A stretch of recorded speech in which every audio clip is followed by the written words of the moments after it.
Kidogo huduma za kijamii tumeanza kuzipata kwa njia mbadala. Nashukuru kwa kiwango kikubwa serikali imejitahidi kutuwekea gadi ya kutosha. TANESCO nao walijitahidi sana mpaka usiku wakawa wanafanya kazi hapa. Lakini vitengo vyote viliwahi kwa muda muafaka. Tulikuwa tunaomba miundombinu haiko vizuri. Kwa sababu hii mitalo pia ni mifupi. Maji yanapojaa yanajaa mpaka kwenye majumba ya watu. Kwa hiyo tulichokuwa tunaomba miundombinu iwe mizuri. Tunashukuru Mungu, shughuli zimeanza kurejea kwa kasi kubwa.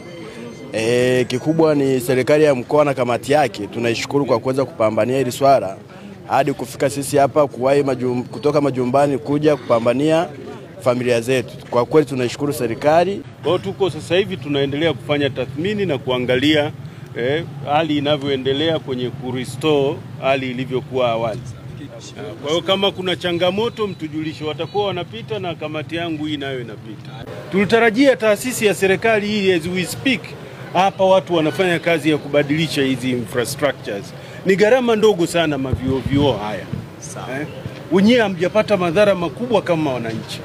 Hivi tunavyozungumza kuna wananchi kule wanarudisha maeneo yao katika hali ya kawaida. Ninawapa 48 hours. Sijui tunaelewana? Wajulishe wenzako huko 48 hours.